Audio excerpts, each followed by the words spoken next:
वे चाहते थे कि रचना के लिए कोई अच्छा सा लड़का देखकर उसकी दोबारा शादी कर दें, नहीं तो वह जिंदगी भर परेशान रहेगी। इसके लिए दादा को अधिक मेहनत भी नहीं करनी थी। उन्हीं के ऑफिस में माधवन अकाउंटेंट के पद पर काम कर रहा था। वह वर्षों से उसे जानते थे। उसके माँ बाप जीवित नहीं थे। एक बहन थी जिसकी हाल ही में शादी करके वह निपटा था। हालांकि माधवन उनकी जाति का नहीं था, लेकिन बहुत ही सुशील नवयुवक था। दादा ने उसे हर परिस्थितियों में हंसते हुए ही देखा था और सबसे बड़ी बात तो यह थी कि वह रचना को बहुत चाहता था।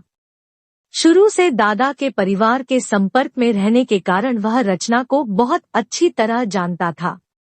दादा भी इस बात से खुश थे। लेकिन इससे पहले कि वह कुछ करते, रचना ने अमर का जिक्र कर घर में तूफान खड़ा कर दिया था। आज जब रचना बिल्कुल अकेली थी तो खुद संन्यास के भंवर में कूद गई थी। दादा को लगता, काश माधवन से उसकी शादी हो जाती तो आज रचना कितनी खुश होती। रचना का तलाक होने के बाद दादा के दिमाग में विचार आया कि एक बार माधवन से बात करके देख लेते हैं, हो सकता है बात बन ही जाए। वह माधवन को समीप के कैफे में ले गए। बहुत देर तक इधर उधर की बातें करते रहे, फिर उन्होंने उसे रचना के बारे में बताया। कुछ भी नहीं छिपाया। माधवन बहुत साफ दिल का युवक था। उसने कहा, दादा, आपको मैं बहुत अच्छी तरह से जानता हूँ। आप कितने अच्छे इंसान हैं। मैं भी इस दुनिया में अकेला हूँ। एक बहन के अलावा मेरा है ही कौन। आप जैसे परिवार से जुड़ना मेरे लिए गौरव की बात है। और जहाँ तक बात रही रचना की पिछली जिंदगी की, तो भूल तो किसी से भी हो सकती है। माधवन की बातों से दादा का दिल भर आया। सचमुच संबंधों के लिए आपसी विश्वास कितना जरूरी है। दादा ने सोचा, अब रचना को मनाना मुश्किल काम नहीं है, लेकिन उनको क्या पता था कि पीछे क्या चल रहा है। जैसे ही रचना के संन्यास लेने की इच्छा का उन्हें पता चला, उन पर मानो आसमान ही गिर पड़ा। वह सारे कामकाज छोड़कर दौड़े दौड़े वहां पहुंच गए। वह माँ से बहुत नाराज होकर बोले, मैं यह क्या सुन रहा हूँ। मैं क्या करूं? माँ बोली, खुद गुरु महाराज की मर्जी है। और वह गलत कहते भी क्या है। बेचारी इस लड़की को मिला भी क्या।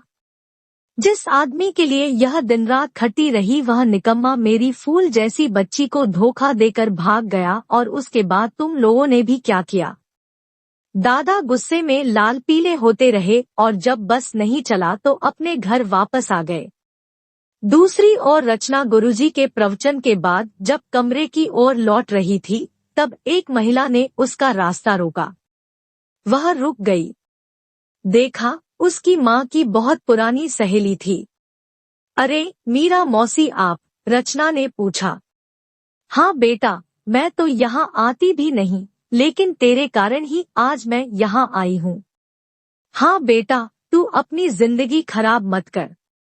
यह गुरु आज तुझसे मीठी मीठी बातें कर तुझे बेवकूफ बना रहा है, पर जब तेरी सुंदरता खत्म हो जाएगी, वो उम्र ढल जाएगी, तो तुझे दूध में पड़ी मक्खी की तरह निकालकर बाहर फेंक देगा। मैंने तो एक दिन तेरी माँ से भी कहा था, पर उनकी आंखों पर तो भ्रम की पट्टी बंधी है। रचना घबरा कर बोली, यह आप क्या कह रही हैं, मौसी? गुरुजी ने तो मुझे सब कुछ मान लिया है।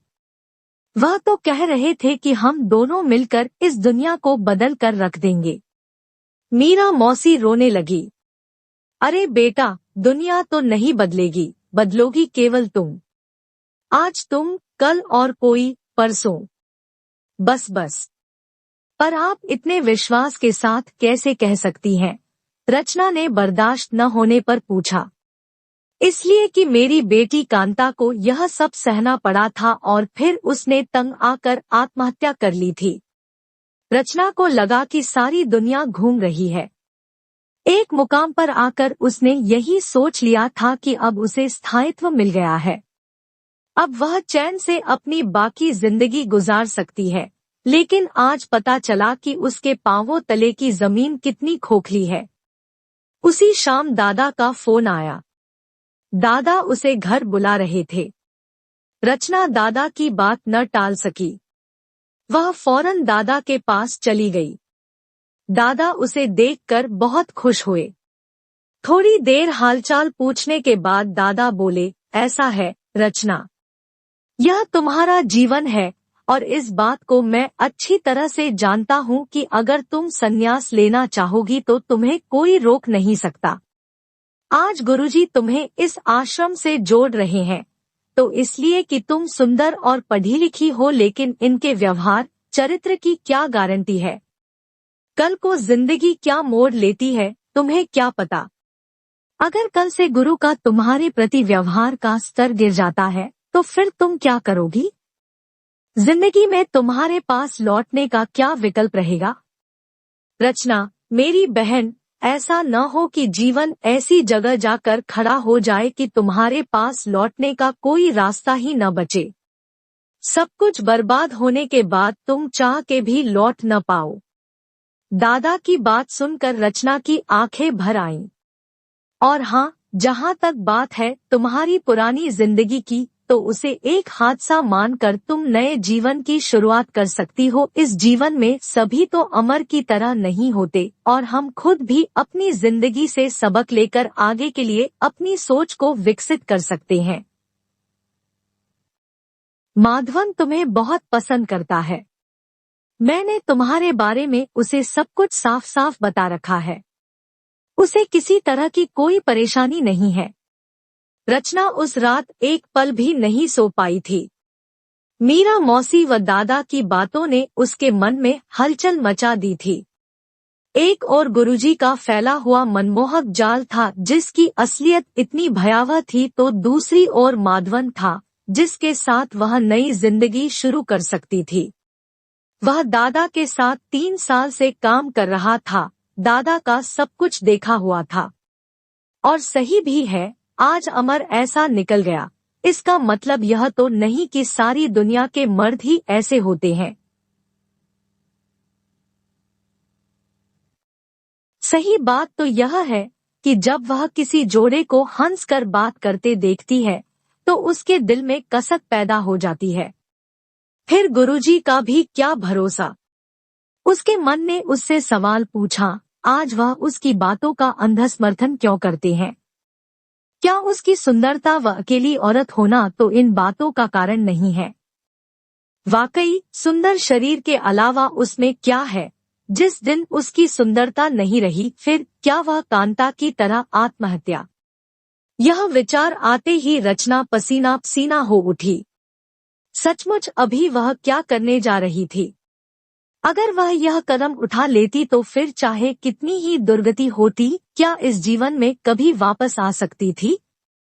उसने निर्णय लिया कि वह अब केवल दादा की ही बात मानेगी। उसे अब इस आश्रम में नहीं रहना है। वह बस सुबह का इंतजार करने लगी, कब सुबह हो और वह यहाँ से बाहर निकले। धीरे धीरे सुबह हुई। चिड़ियों की चहचहाहट सुनकर उसकी सोच को विराम लगा और वह वर्तमान में आ गई। सूरज की किरणें उजाला बन उसके जीवन में प्रवेश कर रही थी। उसने दादा को फोन लगाया। दादा, मैंने आपकी बात मानने का फैसला किया है। दादा खुशी से झूमकर बोले, रचना, मेरी बहन, मुझे विश्वास था कि तुम मेरी बात ही मानोगी। मैं तो तुम्हारे जवाब का ही इंतजार कर रहा था। मैं उससे बात करवाता हूँ। दादा की बात सुनकर रचना का हृदय जोरों से धड़क उठा। हेलो रचना, मैं माधवन बोल रहा हूँ। तुम्हारे इस निर्णय से हम सब बहुत खुश हैं। मैं तुम्हें विश्वास दिलाता हूँ कि तुम मेरे साथ बहुत खुश रहोगी। मैं तुम्हारा बहुत ध्यान रखूंगा, कम से कम इतना तो जरूर कि तुम कभी संन्यास लेने की नहीं सोचोगी। रचना माधवन की बातों से शर्मा गई। वह केवल इतना ही बोल सकी, नहीं, ऐसा मैं कभी नहीं सोचूंगी, और फिर धीरे से फोन रख दिया। इसके बाद रचना आश्रम से निकलकर ऐसे भागी जैसे उसके पीछे ज्वालामुखी का लावा हो।